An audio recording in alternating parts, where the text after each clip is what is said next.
آج کی بابرکت شب نور شب برات کے نام سے معروف اور مشہور ہے۔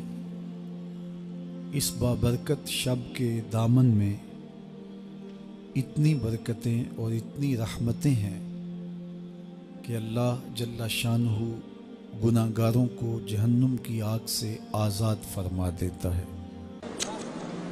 یا ایہا الانسان ما غرک بربک الکریم، او بھاگے ہوئے انسان، او غافل انسان، پلٹ کے آجا، تیرا رب بڑا ہی کریم ہے۔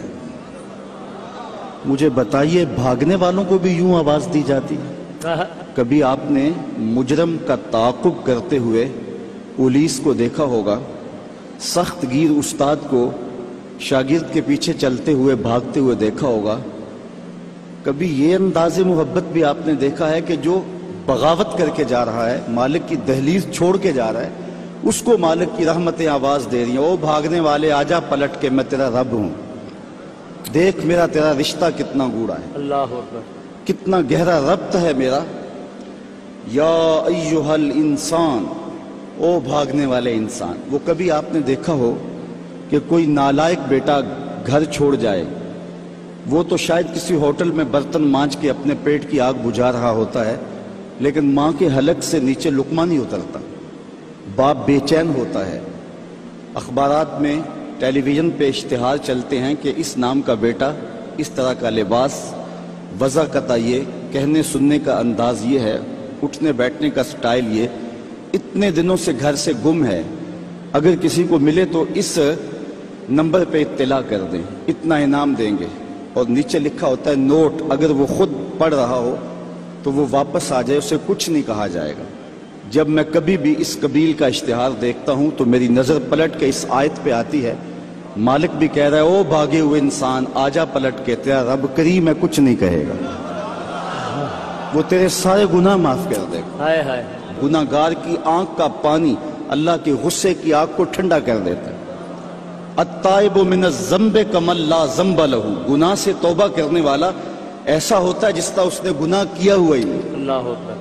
بلکہ رسول اللہ صلی اللہ علیہ وسلم نے ارشاد فرمایا ایک مثال کے ساتھ کہ کوئی شخص صحرا کا سفر کر رہا ہو تو راستے میں وہ سستانے کے لیے کسی درخت کے نیچے سو جائے، اس کا سامان، اس کے سفر کا سارا توشہ اس کی سواری پہ تھا، اچانک آنکھ کھلی تو دیکھا کہ سامان نہیں ہے، سواری بھی نہیں ہے، وہ دائیں بائیں بھاگا، لیکن اس نے دیکھا کہ سواری کے آثار دکھائی نہیں دیتے، اور صحراؤں میں سواری کا اور سامان خورد و نوش کا ختم ہو جانا سیدھی سیدھی موت ہوتی ہے، تو وہ موت کے انتظار میں درخت کے نیچے دوبارہ آ کے لیٹ جاتا ہے، اس کی آنکھ لگ جاتی ہے، پھر اچانک آنکھ کھلتی ہے تو دیکھتا ہے کہ وہ سواری ماں ساز و سامان کے پاس کھڑی ہے، تو سواری کیا ملی اس کو؟ زندگی مل گئی۔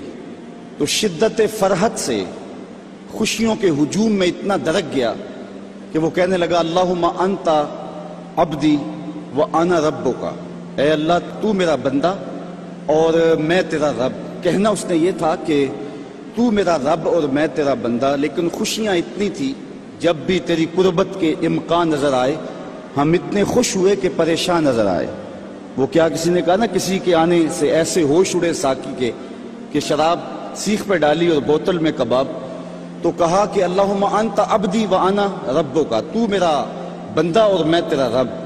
تو خوشیوں کے ہجوم میں جو کہنا تھا وہ نہیں کہہ پا رہا، درک گیا، تو فرمایا کہ بتاؤ اسے کتنی خوشی ہوئی جب اس کو اونٹ مل گیا اور زندگی مل گئی۔ تو صحابہ نے کہا حضور بہت خوشی ہوئی۔ فرمایا جب کوئی شخص توبہ کرتا ہے تو اللہ اس سے بھی زیادہ خوش ہوتا ہے، وہ اس سے بھی زیادہ راضی ہوتا ہے کہ میرا بندہ پلٹ کے میرے حضور آ گیا۔ اور پھر اگر وہ توبہ کرنے والا جوان ہو تو پھر تو اللہ بہت خوش ہوتا ہے، بلکہ رسول کریم نے ارشاد فرمایا انا حبیب اللہ، میں اللہ کا حبیب ہوں۔ اور پھر فرمایا الشاب التائب حبیب اللہ، وہ جوان جو جوانی میں توبہ کرے وہ بھی اللہ کا حبیب ہے۔ کتنا بڑا اعزاز ہے۔ تو کہا او بھاگنے والے آجا پلٹ کے، اس کی رحمتیں آوازیں دے رہی ہیں۔ ویسے اس کی رحمتیں تو ہر دم ہر لحظہ بندے کو پکار رہی ہوتی ہیں، لیکن یہ رتیں اور یہ موسم جس طرح کا موسم آج آپ کو اور مجھے میسر ہے، یہ اس کی رحمتوں کی عمومیت کا اور اس کی رحمتوں کی فراوانی کا موسم ہوتا ہے۔ اور حدیث میں آتا ہے کہ قبیلہ بنو کلب کی بکریوں کے بالوں کے برابر گناہ گاروں کو جہنم کی آگ سے آزاد کر دیا جاتا ہے۔ وہ بد نصیب شخص ہے جو ایسی بابرکت راتوں کے دامن میں بھی حصہ وصول نہیں کر پاتا اور ظلمتوں کا ساتھی رہتا ہے۔ تو رب کی رحمتیں بندے کو پکار رہی، او جانے والے آجا پلٹ کے، تیرا رب بڑا ہی کریم ہے۔ ام المومنین سیدہ طیبہ طاہرہ سیدہ عائشہ صدیقہ رضی اللہ تعالی عنہا فرماتی ہیں، ایک دن میں دیکھا کہ حضور میرے حجرہ میں نہیں ہیں، تو میں حضور کو تلاش کرنے نکلی۔ جنت البقیع میں آسمان کی طرف سر اٹھائے حضور اللہ سے التجائیں کر رہے تھے۔ مجھے دیکھا تو ارشاد فرمایا، عائشہ کیا تم نے یہ سمجھا کہ اللہ کا رسول تم سے زیادتی کرے گا؟ فرماتی ہیں میں نے عرض کی، یا رسول اللہ صلی اللہ علیہ وسلم، میں یہ سمجھا شاید آپ کسی زوجائے محترمہ کے حجرہ میں تشریف لے گئے ہیں۔ فرمایا آج لیلۃ النصف من شعبان، شعبان کی 15ویں رات ہے، درمیانی شب ہے۔ اس رات کو اللہ تعالی جل شانہ آسمان دنیا پہ نزول اجلال فرماتا ہے اور قبیلہ بنو کلب کی بکریوں کے بالوں سے زیادہ لوگوں کو جہنم کی آگ سے آزاد کر دیتا ہے۔ قبیلہ بنو کلب عرب کا بہت بڑا قبیلہ تھا جو بھیڑ بکریاں پالتے تھے اور لاکھوں کی تعداد میں ان کی بکریوں اور بھیڑوں کے ریوڑ تھے۔ تو اس قبیلے کی بکریوں کے بالوں سے بھی زیادہ گناہ گاروں کو جہنم کی آگ سے آزاد کر دیا جاتا ہے۔ تو یہ وہ بابرکت شب رحمت ہے، شب نور ہے، جس کے دامن میں اتنی برکتیں ہیں کہ کوئی محروم نہیں رہتا۔ صرف وہ بد نصیب لوگ جو شرک میں مبتلا ہیں، جو سخت کینہ پرور ہیں، جو قطع رحمی کرتے ہیں، قاتل ہیں، عادی شرابی یا بدکار ہیں، انہیں اس مبارک رات میں محروم رکھا جاتا ہے، ورنہ اللہ کی رحمتوں کا عموم اس بابرکت راتوں میں اس قدر ہوتا ہے کہ کوئی گناہ گار جو اس کے حضور ہاتھ دعا کے لیے اٹھاتا ہے اور اپنا دامن پھیلا کے اس کی رحمتیں مانگتا ہے، اسے محروم نہیں رکھا جاتا، بلکہ اللہ سب گناہ گاروں کو جہنم کی آگ سے آزاد کر دیتا ہے۔ ایک روایت میں آتا ہے کہ اللہ لیلۃ النصف من شعبان، شعبان کی 15ویں رات کو آسمان دنیا پہ اپنی رحمتوں سے جلوہ گر ہوتا ہے اور فرماتا ہے کوئی رزق مانگنے والا، میں اس کی جھولیاں بھر دوں، ہے کوئی مغفرت طلب کرنے والا، میں اس کے گناہ معاف کر دوں، ہے کوئی مجھ سے عافیت مانگنے والا، میں اس کو عافیتوں سے نواز دوں، ہے کوئی فلاں چیز مانگنے والا، ہے کوئی فلاں چیز مانگنے والا، اس کی رحمتیں آواز دیتی ہیں، اور یہ آواز غروب آفتاب سے لے کر کے طلوع فجر تک مسلسل بندوں کو دی جاتی ہے، اور بندے اس کے حضور اگر دست طلب دراز کریں، اپنی جھولی پھیلائیں، تو اللہ تعالیٰ ان کو ان کے مانگنے سے بھی زیادہ عطا فرماتا ہے۔ اس امت کو اللہ تعالیٰ نے اس طرح کی راتیں دے کر کے مغفرت، بخشش، غفران اور رحمتوں کی فراوانی نصیب کی ہے۔ میرے حضور نے ارشاد فرمایا، ایک شخص صبح سے لے کے ظہر تک مزدوری کرتا ہے، اس کو ایک قیرات ملتا ہے۔ ایک ظہر سے لے کر عصر تک مزدوری کرتا ہے، اس کا وقت تھوڑا ہے لیکن اس کو بھی ایک قیرات ملتا ہے۔ اور تیسرا شخص عصر سے لے کر مغرب تک مزدوری کرتا ہے، اس کو 2 قیرات ملتے ہیں۔ جبکہ اس کا وقت دونوں سے کم ہے۔ فرمایا پہلی مثال یہود کی ہے، دوسری مثال نصارہ کی ہے، اور تیسری مثال میری امت کی ہے کہ اس کو تھوڑے عمل پر زیادہ ثواب دیا جاتا ہے۔ تو یہود اور نصارہ نے اس پہ برا منایا، تو حضور علیہ السلام نے فرمایا کہ اللہ نے ان کے اجر میں تو کمی نہیں کی، لیکن مسلمانوں کو زیادہ اجر دے دیا، تو یہ اس کی کرم نوازی ہے۔ تو یہ تھوڑے وقت کی عبادتیں اور چند راتوں کی بیداری اور مخصوص اوقات میں اللہ کے حضور عبادت و ریاضت ایک گناہگار کو کہاں سے کہاں تک پہنچا دیتی ہے، اس کے گناہوں کی معافی کا ذریعہ بھی بنتی ہے اور درجات کی بلندی کا سبب بھی۔ دیکھیے لیلۃ القدر ایک رات 1000 مہینے کی عبادتوں سے بہتر قرار پاتی ہے۔ اسی طرح دیگر مواقع ہیں کہ اللہ تعالیٰ اس امت کے لیے رکھے ہیں، رحمت رب بہانہ می طلب، اور یوں بھی پڑھا گیا رحمت رب بہانہ می طلب۔ اس کی رحمتیں قیمت نہیں مانگتی اور اس کی رحمتیں بہانہ تلاش کرتی ہیں، تو وہ اپنے بندوں کو بخشنے پہ آمادہ ہے اگر وہ اپنا دامن طلب پھیلائیں۔ قرآن مجید میں ایک مقام دیکھیے کتنا دل آویز ہے، فرمایا ما یفعل اللہ بعذابکم، اللہ تمہیں عذاب دے کے کیا کرے گا؟ اس کی یہ چاہت نہیں ہے کہ تمہیں عذاب میں مبتلا کرے، اس کی چاہت یہ ہے کہ تم اس کی چوکھٹ پہ آؤ، جھولی پھیلاؤ، اس سے خیرات اور رحمت مانگو، اور وہ تمہارے ماضی کے سارے گناہ معاف کر کے، ساری غلطیاں معاف کر کے تمہیں اپنی رحمتوں سے مالا مال فرما دے۔ تو وہ بندوں کو بخشنے پہ، بندوں کی مغفرت کرنے پہ آمادہ ہے اور اس کی رحمتیں بہانے تلاش کرتی ہیں۔ اللہ اکبر۔ اور دوسری جانب اس کے بندے، اس کے مملوک، اس کی مخلوق، اور مخلوق کی گناہگار اور نیکوکار اس کی رحمتوں کے طالب ہوتے ہیں، بلکہ وہ گناہ کرنے کے بعد جب معافی مانگتے ہیں تو اللہ کو یہ معافی بہت پسند ہے۔ معافی مانگنا، اس کے حضور اپنے دامن کو پھیلانا، وہ اس کو بہت زیادہ محبوب ہے۔ انسان کی فطرت کے اندر گناہ رکھا گیا ہے۔ آگ، ہوا، مٹی، پانی، یہ ان 4 چیزوں کا مرکب ہے۔ اس کے جو عناصر ہیں اس میں کبھی اعتدال قائم نہیں رہتا اور اس سے گناہ سرزد ہو جاتے ہیں۔ گناہ کرنے کے بعد بندے کا اس گناہ پہ اصرار کرنا، اڑ جانا، ضد کرنا، توبہ نہ کرنا، اللہ کو یہ پسند نہیں۔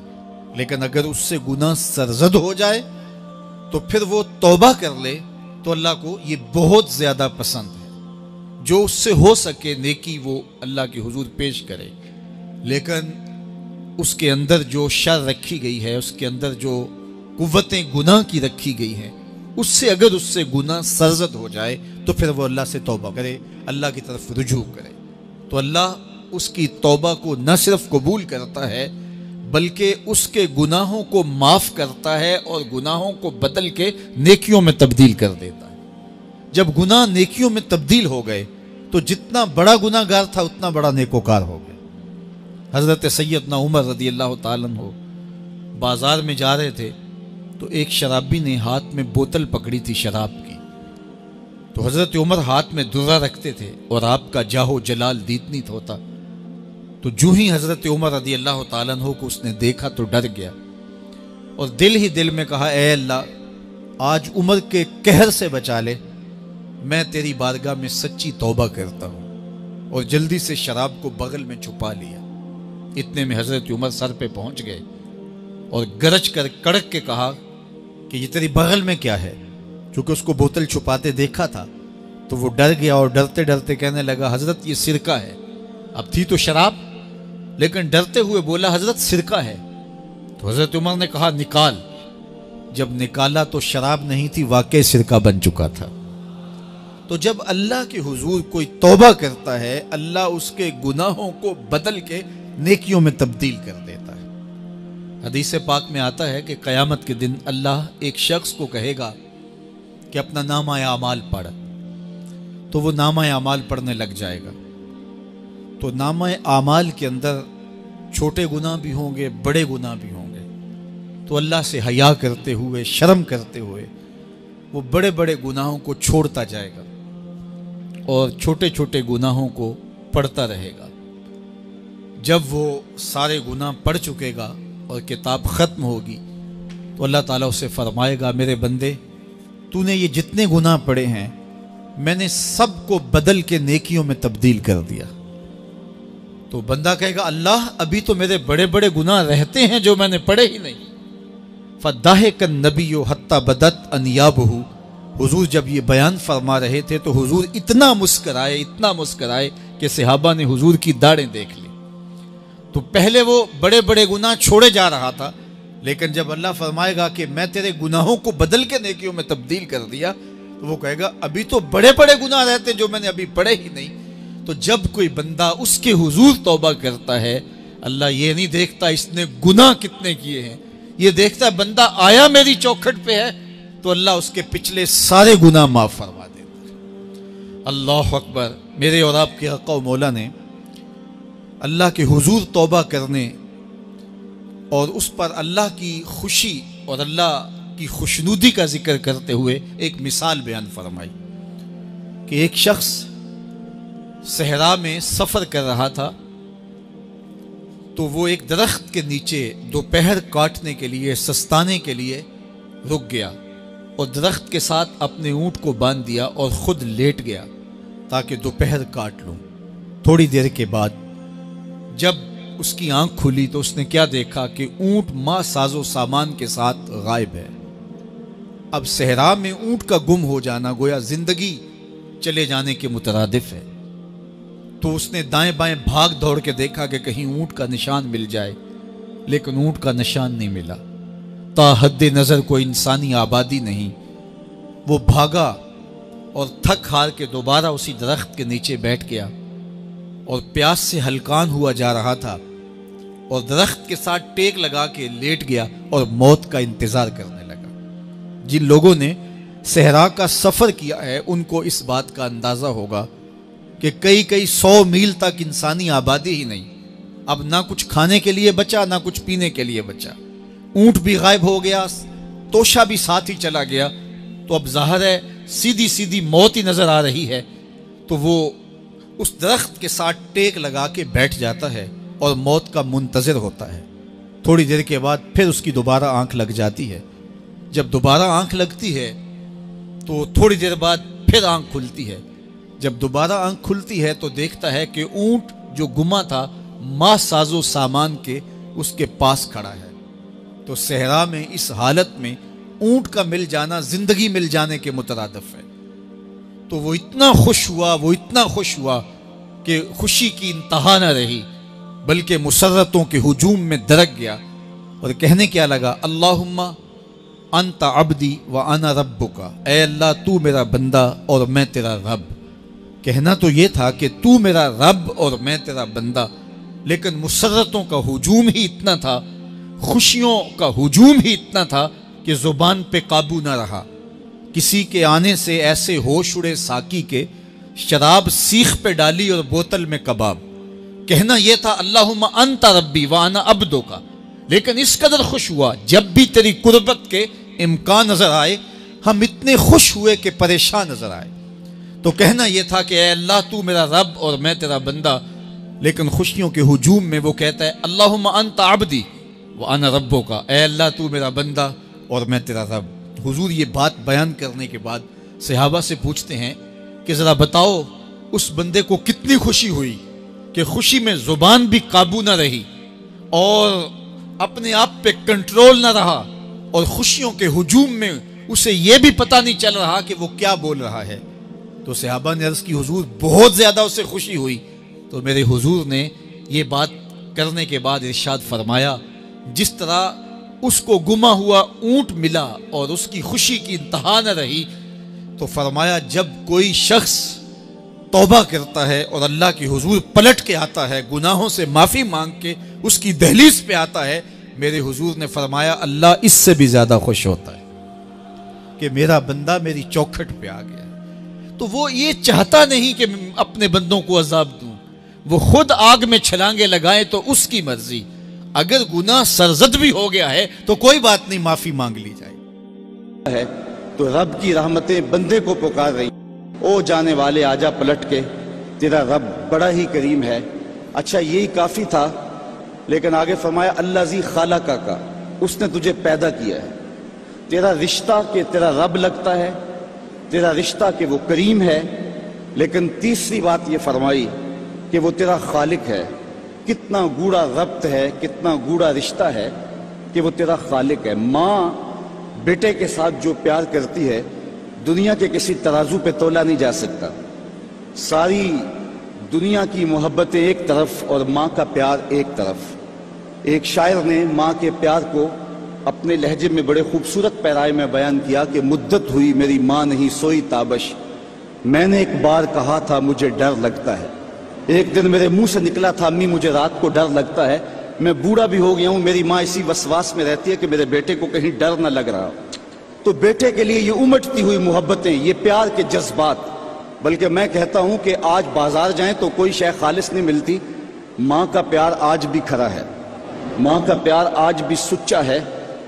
سمندر کی پاتال تک تو شاید کوئی پہنچ گیا ہو، لیکن ماں کے پیار کا کنارہ آج تک کسی کو نہیں ملا۔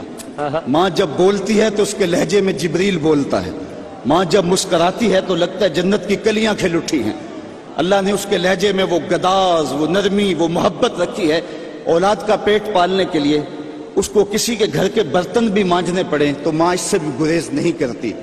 شہر میں آ کر پڑھنے والوں بھول گئے ہو کس کی ماں نے کتنا زیور بیچا ہے، مائیں کن کن مراحل سے گزرتی ہیں۔ اچھا میں پوچھتا ہوں ماں کو بیٹے سے اتنا پیار کیوں ہے؟ تو اس کا ایک ہی جواب ہے کہ اس نے بیٹے کو جنم دیا ہے۔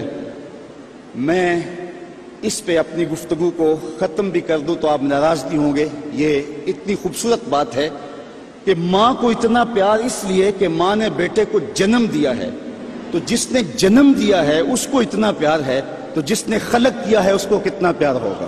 سبحان اللہ سبحان اللہ۔ ہاں اللہ زی خالقہ کا، اس نے پیدا کیا ہے تجھے، دیکھ کتنا گوڑا رشتہ ہے۔ تو ماں کی گود چھوڑ کے بچہ بھاگ جائے تو ماں کہتے ہیں پتر اتنی ٹھنڈی چھاؤں تجھے کہیں نہیں ملے گی، آجا واپس پلٹ کے۔